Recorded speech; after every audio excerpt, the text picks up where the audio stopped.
Hi, this is Gregory Correa once again for Harmonics.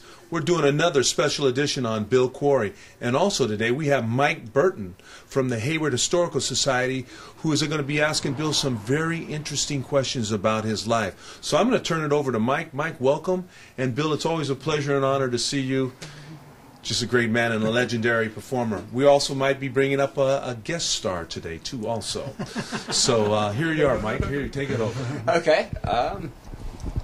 Well, I just wanted to start off with some questions. Well, maybe first, I saw that you're really trying to appeal to kids. You had the flyer of the community to be putting on shows, and you had to be able to get the strip.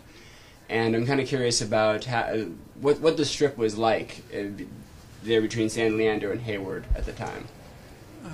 It was something that everybody did at night. Go from there was two drive-ins, one on Llewellyn and Mission, and then the other one was down on 150th, and you would go to one drive-in to the other. It's about 2 miles, and the cars would bumper to bumper, and somewhere towards the end there was a skating rink sitting there. And after I started doing dances,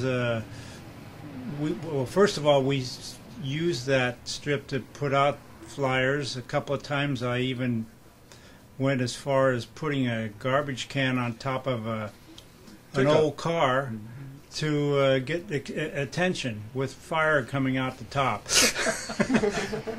And flyers on all over the side of the cars. The police didn't mind that? Well, for some reason or other, that was like clean fun. Yes, it was a different kind of time. Yeah. There was no problems with gangs.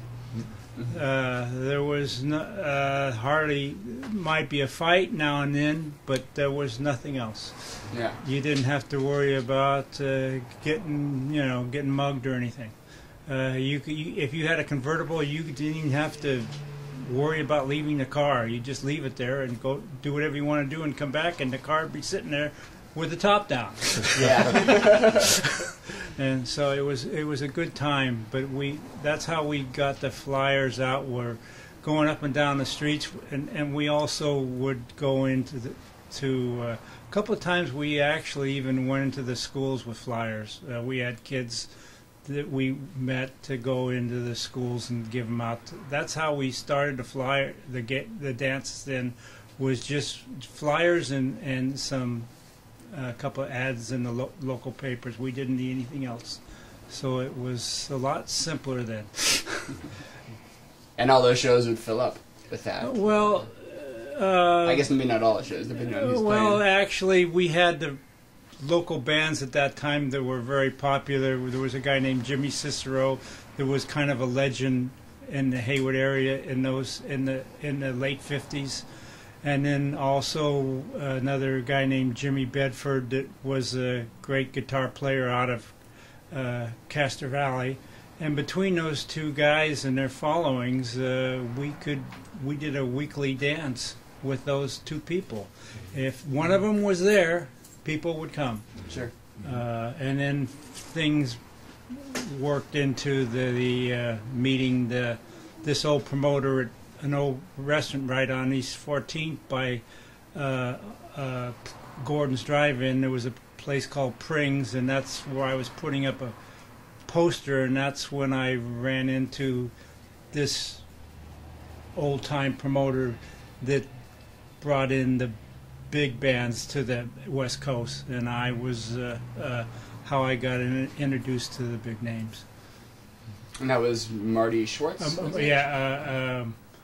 his last name was Schwartz, Manny Schwartz. Manny Schwartz. Manny Okay. Schwartz, and that's how I got Fats Domino and Dwayne Eddy, and I went to other shows with him that he was putting on. Cavalcade of Stars at the Oakland Auditorium, where he had Jerry Lee Lewis, James Brown. All those people were in one show, including B.B. King.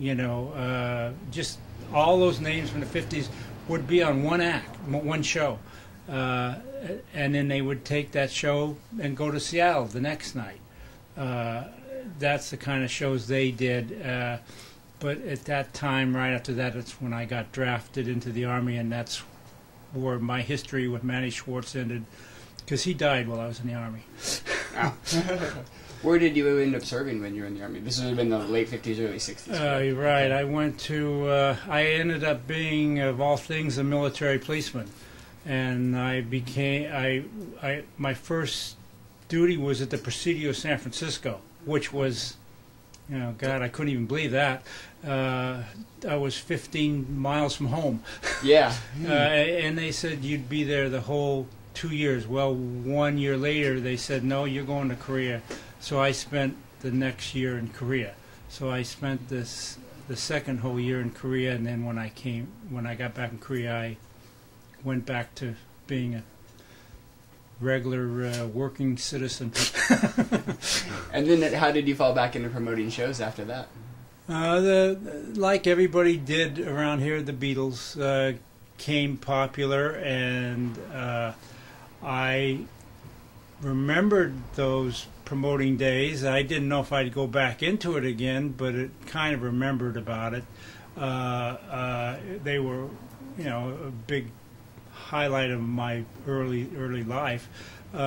So when people started going to so crazy, started getting more interested in music, I happened to be a carpenter's apprentice at the time, and I had there was a hall right at the end of the Strip, sort of the beginning of the Strip, maybe a little further down in Hayward, that was available because I wasn't a carpenters union employee, so I talked him into letting me have the Carpenters Hall every Friday night.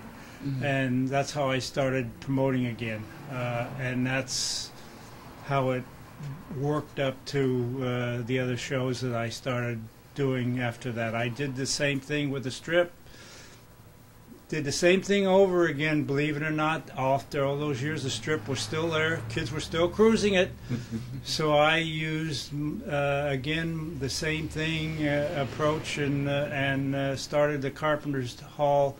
And the dances started getting larger.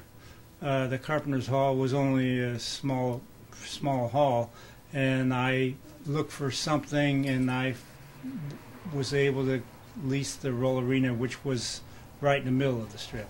Mm-hmm. And that's when I started doing the bigger dances, and I became I was in the road of all these acts coming from all over the world, coming through this area, from England, wherever they were coming from, they would play the Roll Arena, and I was comfortable there, and I didn't think I would want to go anywhere else, and that was later on. I wished I probably went to San Francisco, but at that time I didn't want to go to San Francisco. I stayed here, and as things changed, that was probably a mistake I made, not going to San Francisco. But it gave you the opportunity for an actual East Bay scene. It was a great scene over here for a couple of years. It really was huge. We developed other places. I opened up a place in Clear Lake. I used the place up there for the summers. I actually ended up building a place in Lake Berryessa outdoors for shows. Did that one summer, and one of the biggest dances we had was at the Alameda Fairgrounds. During the fair, at the Alameda County Fair, my dances were part of the fair in those years, and we would have like Tower Power and all these. They would play. Friday night after the horse races, we would put two flat bed trucks together and use it as two stages right underneath the grandstands at the horse races, and we would have Chamber Brothers, Tower Power. Yeah, 2,000 or 3,000 people there just for those dances after the fair. I mean, during the fair, but after the horse races, I have a little talking problem because of a stroke I had. So excuse me if I hesitate a lot. That's why we're here to support you. Yeah, that's right. I'm curious, what at the Roll Arena? How much did those shows cost? What would be a ticket price for the kids? The regular shows were $2 a ticket, and the name shows were like $2.50. $2.50. If Neil Diamond was there. Yeah, the Yardbirds $2.50. Them Van Morrison $2.50. They were the shows were. I don't think we ever got to a $3 ticket. That's amazing. Whatever we had, the Airplane, whatever the Birds, whatever groups we had was $2.50. Only when I did a show at the Coliseum, which was I think the second rock and roll show they ever had at the Coliseum, we charged $5 then. And that was big money. And that was with Eric Burton, the Animals, and the Association, Sly and the Family Stone, and two or three of the local groups from the Roll Arena that play there all the time. So that was even that. I paid $5 for that. That sounds like that's worth a show. And during that, we actually did a show with the Yardbirds in Catalina Island. Myself and a guy that did the Leamington dances in Oakland. We partnership for that, and we did a cruise to Catalina. We rented their steamship, which held 2,000 kids. We had the ride over to Catalina, the carousel ballroom, dancing with the Yardbirds and two or three other bands, and the ride back, that was $10. So that was going to Catalina. Was in that old Avalon? Yeah, right at Avalon with the big place up on the hill there, which was huge. That would actually hold 2,000 or 3,000 people easy. So it was a big thing, and that's. And I do remember that when we had that, I remember we had to hold the ship for Jeff Beck because he was with a girl that night, and he didn't get back until we had to hold the ship waiting for him to get back because he didn't want to leave that girl, I guess. He was having a good time. Yeah, the benefits of being a rock star, I suppose. And people will wait for you. So. Yeah. Why don't you change the course a little bit and talk about Frenchies, because you also did some Frenchies. Yeah, exactly. I understand you're the ground floor of getting Frenchies, or at least turning that into the rock and roll scene.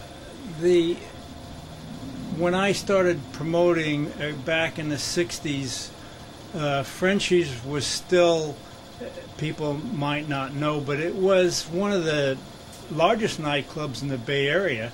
And Northern California, and it was in South Hayward, and it is still there.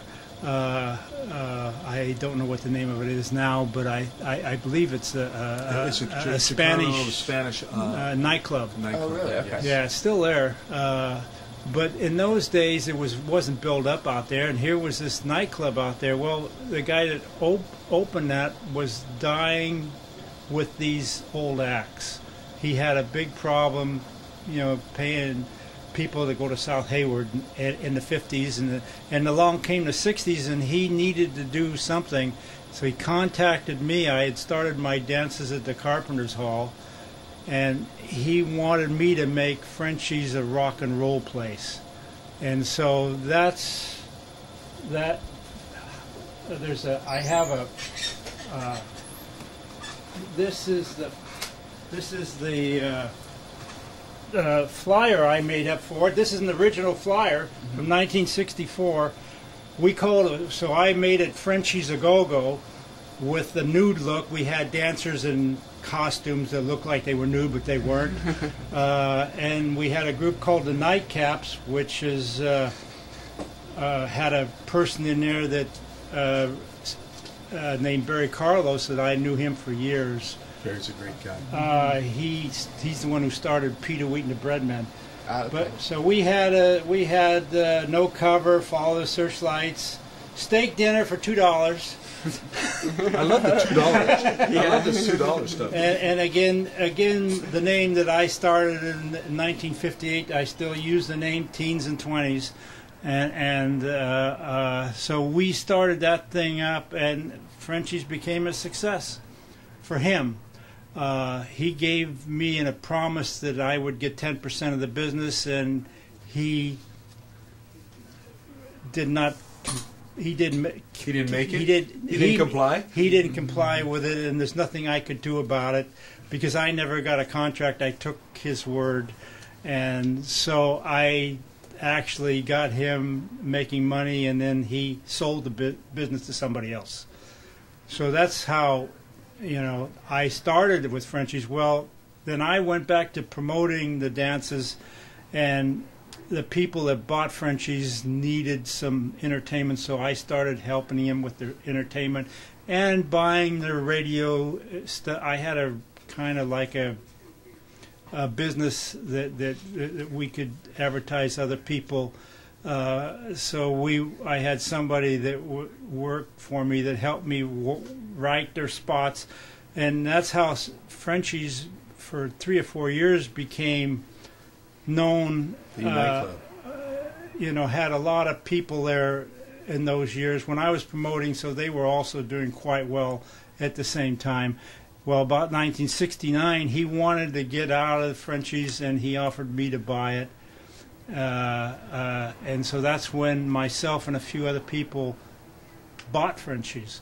Well, we were only there a year, and they took the license away because the place had been ran so bad over the years that the other guy was there. They had a lot of liquor violations. So the place, we couldn't run the club without liquor. It just wouldn't work. We tried it as a teen nightclub. It just really didn't work. So we had to leave it. And just for people that don't know, that place from 1971 to 1958 to 1978 was vacant.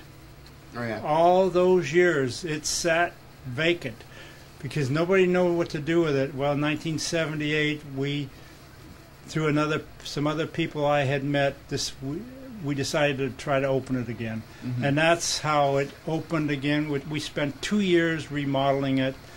And that's when we put all those acts back there again that I was using in the earlier years: Tower, Power, Cold Blood, all these people, plus the new acts that were there at the time: Huey Lewis.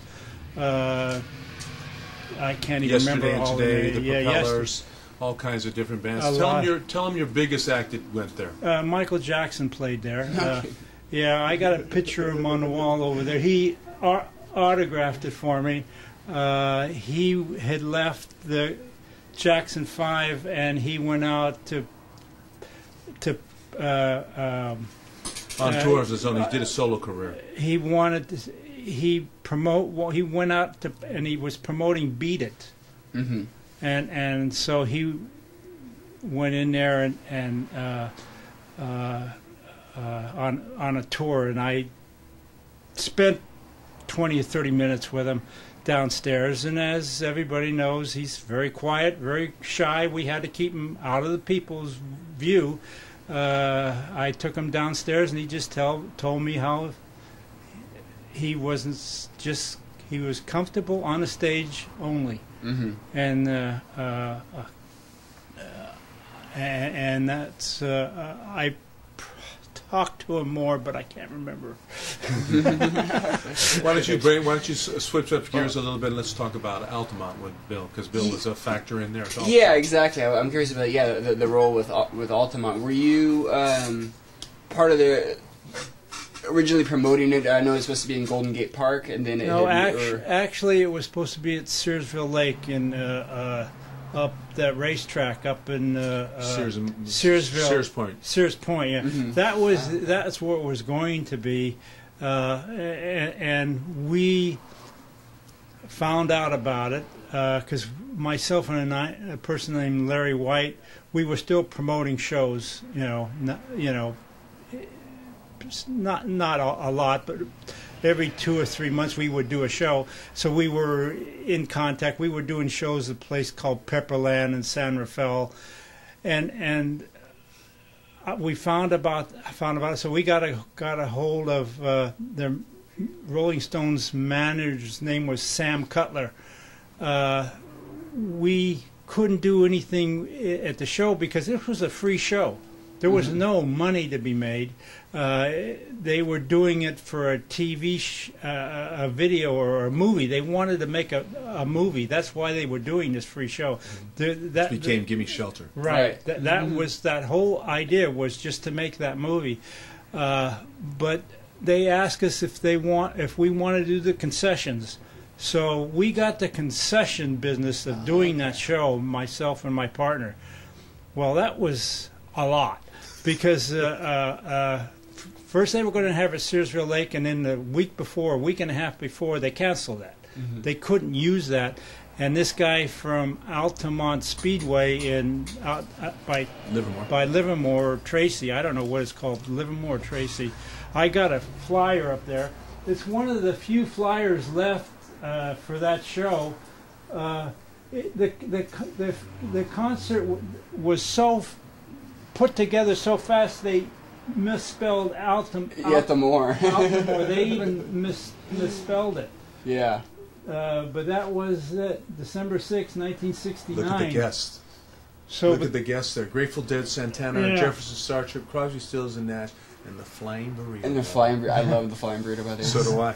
It's funny, they listed it as security by the Hells Angels. Like that's supposed to be a... pretty amazing. Something good, which ended up kind of being... Everybody knew who they were. Yeah, that ended up sort of being a big problem with the show. So we had to make that arrangements all of a sudden for Altamont. Well, I got there a couple of days before the show to look what to do up there, to get... And Sam Cutler, he had this... not new, I'm old, but a new Lincoln Continental. He just had me get in the car and he had me drive all over the mountains to see where we're going to put all these concession booths. Well, as we started getting ready, we had trucks of soda, trucks coming up, all this stuff, hot dogs, all this. But the people started coming in by the thousands, and this was like the day before. Even the day before, you couldn't hardly even get a car in there anymore. Mm-hmm. They had a narrow road. The freeway started being fulfilled. So as it happened, we realized we weren't going to have all these. So we decided to have one booth. We had one food booth, and I think there was 200,000 people, and we had one food booth. So it didn't work out. Right. Did it just mob that one food booth? Well, luckily, I used their psychology. I used biker security myself, but not Hells Angels. Mm-hmm. I hired 3 or 4 bikers myself to guard our booth. So that because we only had one, so we didn't have any problems. But people that didn't have security. One guy drove in with a panel truck full of oranges. He opened the lid and he was going to sell oranges one at a time. I think in 15, 20 minutes his oranges were gone. They just overran him. Of course. And probably didn't sell any of them. No, because kids said this is a free ticket, free show. Everything's free. so nobody had anything there to sell. We were the only ones, and of course we were at the top of the hill, and it was hard to even get to the top of the hill. I spent 2 days there living in the office because I couldn't get out, and we had trouble even getting my partner used a school. We used a St. Elizabeth High School bus full of kids to work for us. They had to knock cars off the road just to get the bus through there. It was a mad scene.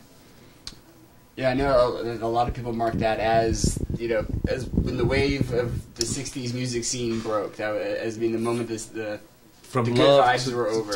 From love to let's get to reality again. Yeah, it's kind of interesting.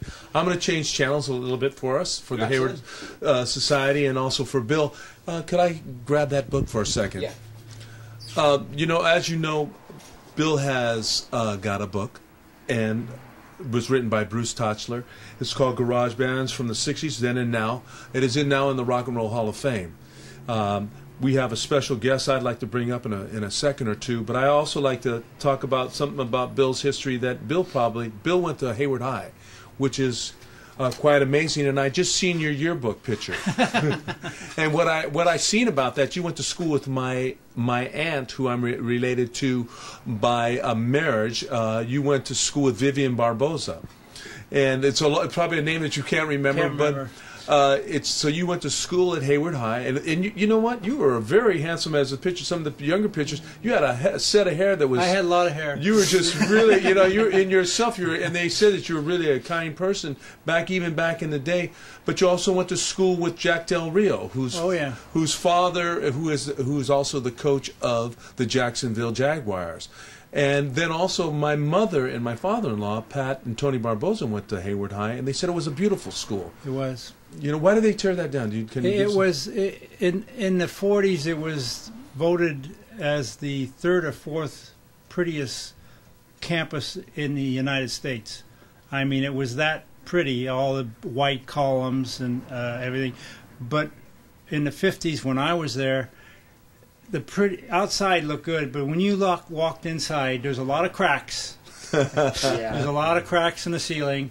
The old steam heat, crackling, and you could hear them walking in the room. You could hear the steam heaters all making noises and stuff. So it was a bad year for. I mean, it's seen its years when they tore it down. On the inside. The outside was terrific. I'm going to bring a guest up here because Dana's here, and Dana is with the Fenderman. Dana, come on up for a second. Just, give a little...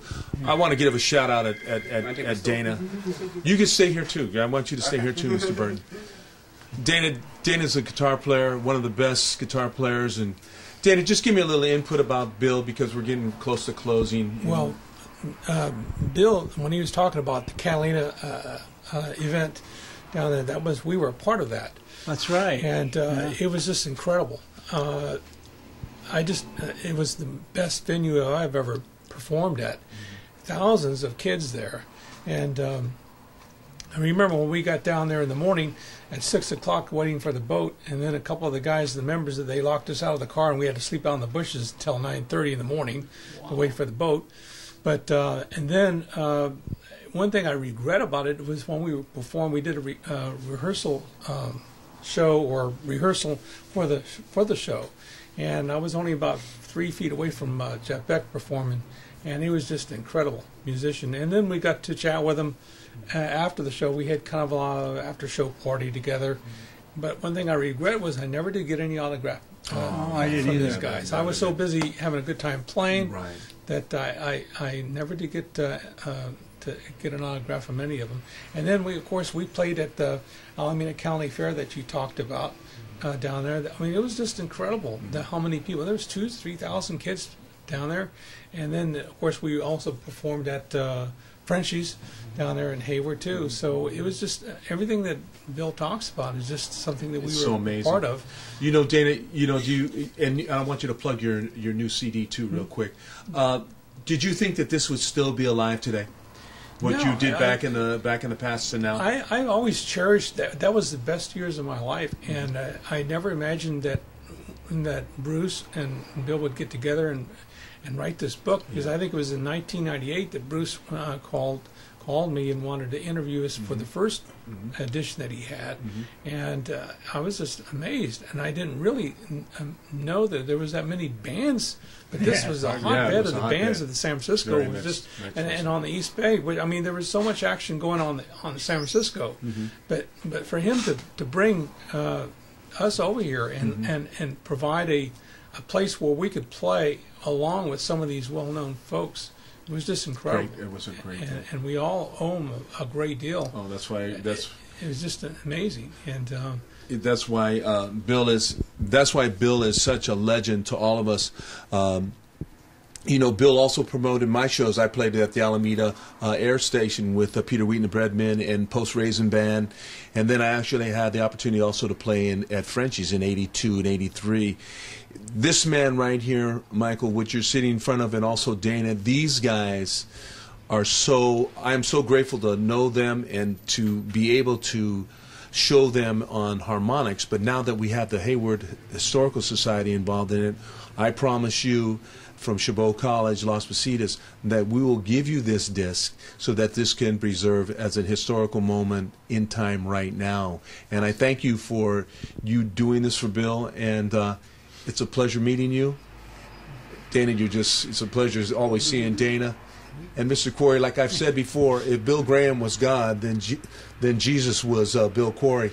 Bill Quarry is such an influential person, and hopefully this is the second edition of Garage Bands and Now, and hopefully we will get our third edition. This is Gregory Correa with the Hayward Historical Society, Mike Burton, thanking you all very much.